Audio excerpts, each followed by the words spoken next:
thank you.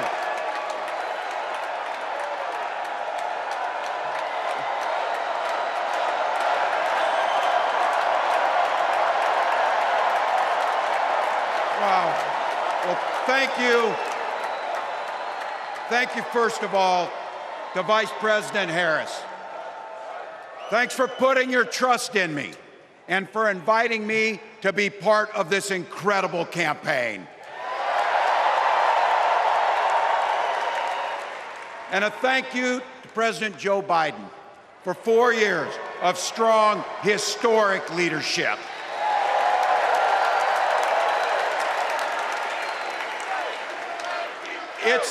It's the honor of my life to accept your nomination for Vice President of the United States.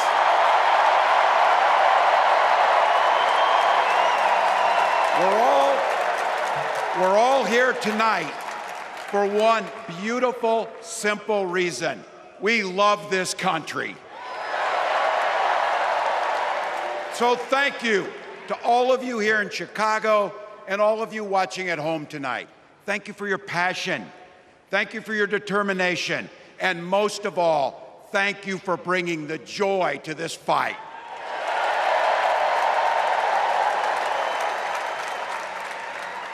Now, I grew up in Butte, Nebraska, a town of 400 people.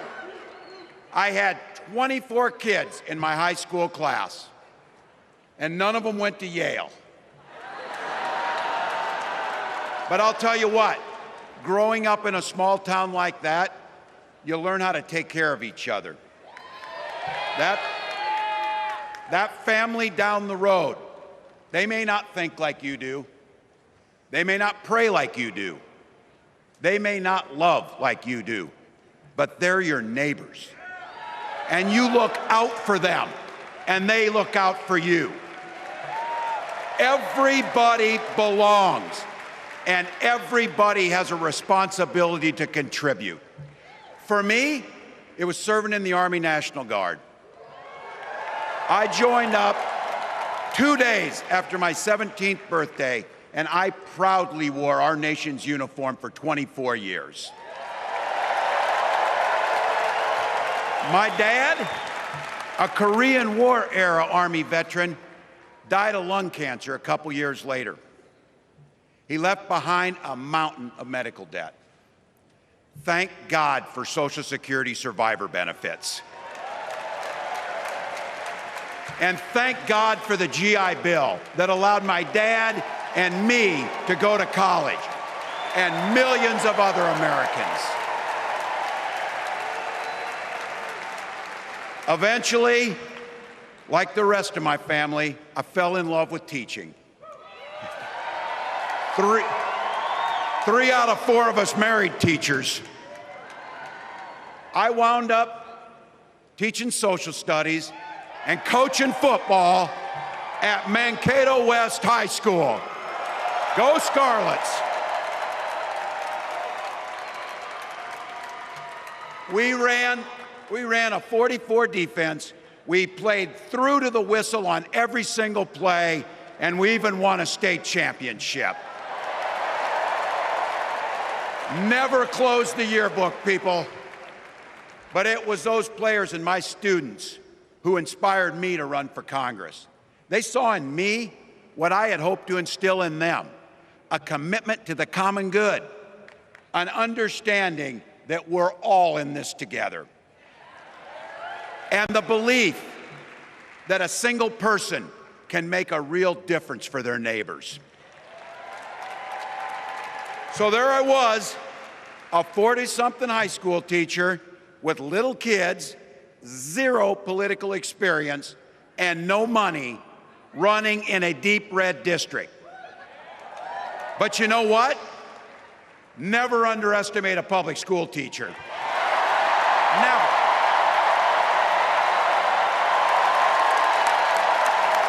I represented my neighbors in Congress for 12 years, and I learned an awful lot. I learned how to work across the aisle on issues like growing the rural economies and taking care of veterans. And I learned how to compromise without compromising my values. Then I came back to serve as governor, and we got right to work, making a difference in our neighbors' lives. We cut taxes for the middle class. We passed paid family and medical leave. We invested in fighting crime and affordable housing. We cut the cost of prescription drugs and helped people escape the kind of medical debt that nearly sank my family. And we made sure that every kid in our state gets breakfast and lunch every day. So while other states were banning books from their schools, we were banishing hunger from ours.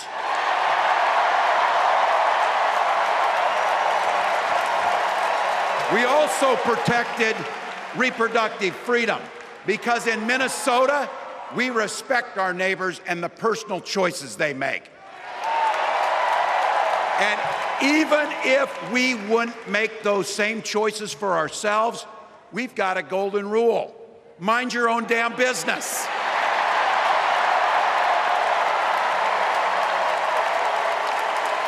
And that includes IVF and fertility treatments. And this is personal for Gwen and I. If you've never experienced the hell that is infertility, I guarantee you, you know somebody who has. And I can remember praying each night for a phone call. The pit in your stomach when the phone had rang, and the absolute agony when we heard the treatments hadn't worked. It took Gwen and I years, but we had access to fertility treatments. And when our daughter was born, we named her Hope. Hope, Gus, and Gwen, you are my entire world, and I love you.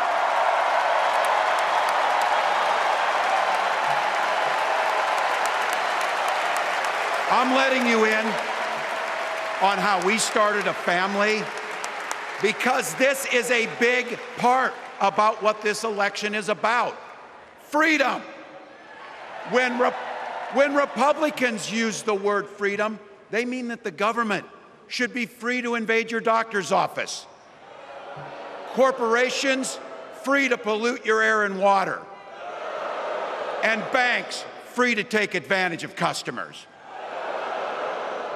But when we Democrats talk about freedom, we mean the freedom to make a better life for yourself and the people that you love. Freedom to make your own health care decisions. And yeah, your kids' freedom to go to school without worrying about being shot dead in the hall. Look, I know guns. I'm a veteran. I'm a hunter. And I was a better shot than most Republicans in Congress, and I got the trophies to prove it. But I'm also a dad. I believe in the Second Amendment, but I also believe our first responsibility is to keep our kids safe.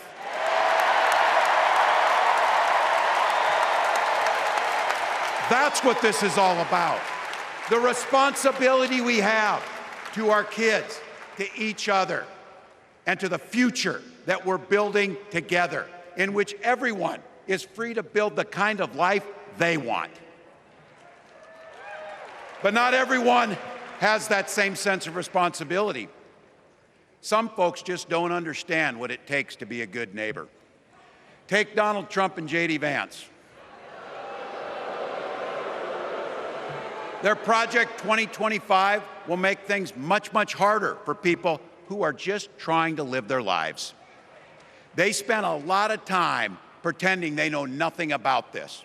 But look, I coached high school football long enough to know, and trust me on this, when somebody takes the time to draw up a playbook, they're going to use it.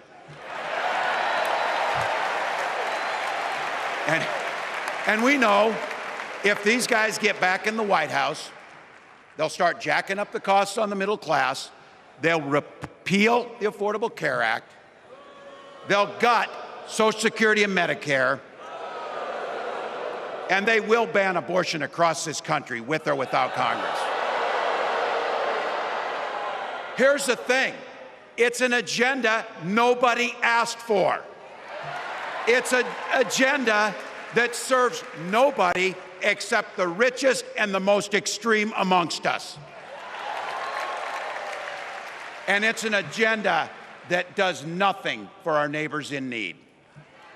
Is it weird? Absolutely. Absolutely. But it's also wrong. And it's dangerous. It's not just me saying so. It's Trump's own people. They were with him for 4 years. They're warning us that the next 4 years will be much, much worse. You know, when I was teaching every year, we'd elect a student body president. And you know what? Those teenagers could teach Donald Trump a hell of a lot about what a leader is. Leaders don't spend all day insulting people and blaming others. Leaders do the work. So I don't know about you, I'm ready to turn the page on these guys. So go ahead, say it with me. We're not going back.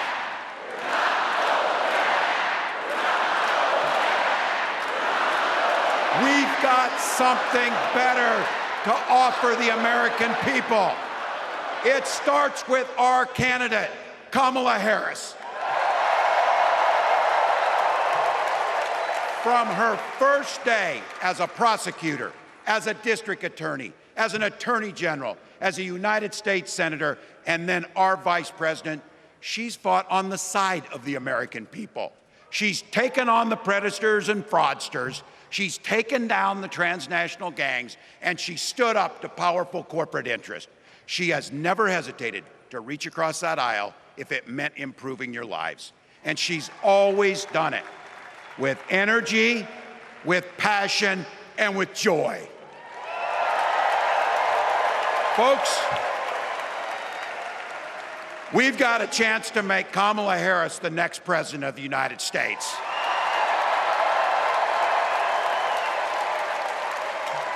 But I think we owe it to the American people to tell them exactly what she'd do as president before we ask them for their votes. So here, this is the part, clip and save it and send it to your undecided relatives so they know. If you're a middle-class family or a family trying to get into the middle class, Kamala Harris is going to cut your taxes. If you're getting squeezed by prescription drug prices, Kamala Harris is going to take on Big Pharma. If you're hoping to buy a home, Kamala Harris is going to help make it more affordable. And no matter who you are, Kamala Harris is going to stand up and fight for your freedom to live the life that you want to lead.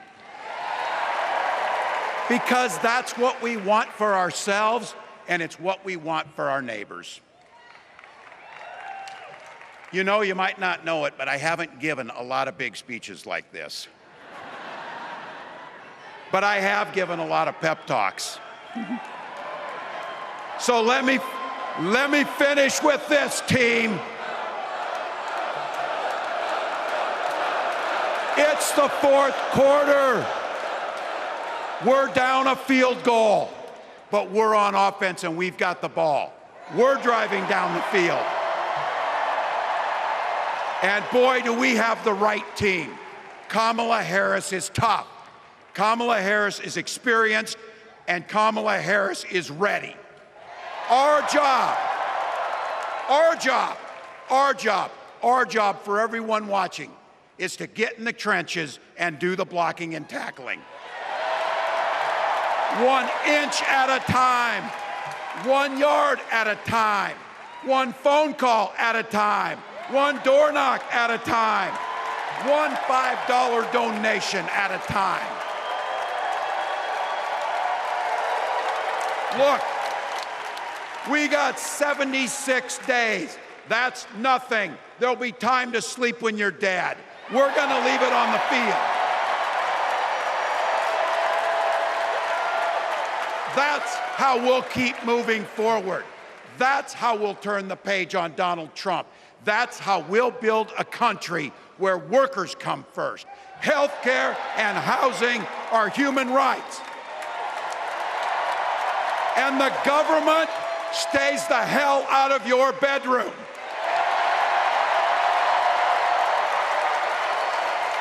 That's how we make America a place where no child is left hungry, where no community is left behind, where nobody gets told they don't belong.